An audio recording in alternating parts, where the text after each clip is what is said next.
Queen. Queen.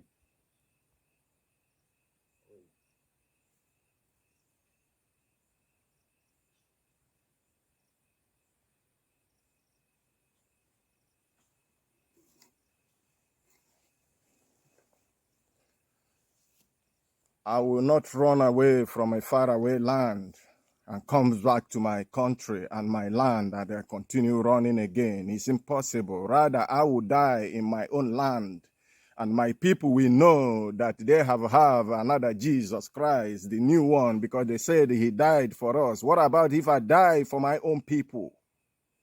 And my own people will know that someone has died for them so they can leave that God with the blue eye. Because I am here, I wouldn't understand what pain my people are passing through and people are looking. I will stand here and preach it. Most of my fellow theologians come out and speak the truth. And let your people be free once for all. Let us stand our ground and protect our people. I will show you where the Lord said why he left you people. You are fighting a war that you can't defeat. But if you meant to defeat that war, you should obey the Most High. And the Most High will give you the grace and the strength and the power to defeat it. Because they said to you, if they slapped you here, you turn the other way around, they slapped you. But that's not what my God say. Nobody should slap you on your own right. Here I am, every day I speak. I am not coming to social media to be fame. I come to pass my message because I've passed a whole lot of things in my life. I have a quote for you today from my mentor, who always tell me, but one day I didn't agree to all he says to me because I can't betray my own people. I will stand with my own people. God is one. God is not two. God is one. God is not two. Isaiah 45 verse 5 said, I am the only God. There is no any other God beside me. Why would God now become two? Isaiah 45 5 said, there is no any other God beside me. God bless you, my brothers. The Most High will always be with you. Kachasile will always be with you. When people say, can't see anything good in you, hug them and say, life is difficult for the blind. I will start from today. I will read from the first verse. I think I will read from Deuteronomy 23. And I read from 14. Deuteronomy 23:14 say, for the Lord your God, I always tell you people this thing, for the Lord your God, that's why I love Deuteronomy. He always point to you, you have a God. But you don't want to know that you have a God. You keep pursuing a God which you don't know. And Isaiah 45 tell you, I am the only God. There is no any other God beside me. Why did this one come to stay beside? Deuteronomy 23:14 said, for the Lord your God walk in the midst of your camp. Walk in the midst of your camp. This walk in the midst of your country. Walk in the midst of the land that God has given to you. Walk in the midst of your camp to deliver you, to deliver you and give your enemy over to you. Are you having your enemy? Your enemy is having you now, but I will tell you why your enemy is having you. And if you decide your enemy cannot have you any longer, he said, your enemy over you, therefore your camp shall be holy.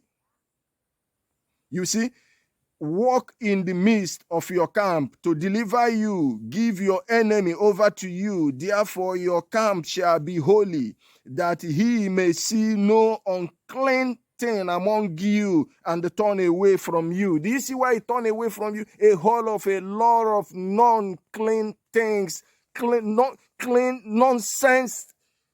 There is no more clean things around this my country. It's full of looting, full of stealing, full of imposing gay on us, full of posing lesbianism on us, full of imposing a whole lot of fake God on us. Oh my God, oh my God, oh my God. Watch what he said again in the Exodus 23 from 4. If you meet your enemy's ox, his donkey, going astray, you shall surely bring it back to him again. If you meet your enemy, Deuteronomy 23 4, if you meet your enemy, anything locks him, bring it back to him. But these people, nothing is losing. The colonial master comes, start breaking our land, something start losing, and they still bring this Bible to us. Won't we read it in our own meaning? Even if they see our things lost in, they keep it. They loot our money, they give it to them, they keep it. With the money that is lost in, they should bring back to us. If they said what they bring to us is true, my brothers and sisters. I read another verse for you again. I will read another verse for you again. I am not in the good mood today. Can't you see Leviticus 26? Leviticus 26, take it to your man of God on pulpit. You have the right to preach to him. Every man is a priest in his household. Leviticus 26:7 said, you will chase your enemy. Are you chasing your enemy? Are they chasing you? You will chase your enemy, and they shall fall by the sword before you. Are you not the one failing, giving your brother's arm to harm you? That's why God say, I will live when your camp is not unclean. Let us keep our territory clean so our God will walk in and be with us and give us what to chase our enemies. Watch 8, what he said. 5 of you shall chase 100. Oh my God. 5 now is chasing you people 100 to see that you are not in normal. He said, if you keep your camp unclean, 5 of you will chase 100. I continued it. And the thousands of you shall put 10,000 to fight. Thousands of you shall challenge 10,000. Put them to fight. Our leaders, are you not hearing? All we do is rolling, begging, looting back to them. And they find our things lost and not bringing back to us. And we are still, every Sunday we go to church, we took our children. Look at what we are teaching our children. Just imagine, if it's not by the God grace, would I be out from this thing? When my mom gave birth to me, my mom said he doesn't know what is wrong to me. I tell him, what will I do? He said he doesn't know I should do what I like. I went to church one day. I find out, man, every day I come there, I'm feeling hungry. These people will tell me to contribute. I stop going to church. Because I'm a little baby. I'm a little child. I was hungry. I see people putting money there. They couldn't buy something for me to eat. I said, no, this is not true. Okay, thousands of you, we put 10,000 to fight. Your enemy shall fall by the sword before you. We are the one falling by the sword. By the grace of the Most High, we will no longer fall to sword. I will read the last verse for you if there is time. You will understand. I will end it with Matthew 7 from verse 1 to 2. He said, judge not, that you be not judged. For with what judge, you will be judged. And with the measure you measure, surely you use, it will be measured back to you. Colonial Master, this is my prayer today for you people. If you have good intention for Africans, if you have good intention for my brothers, let good intention be to you.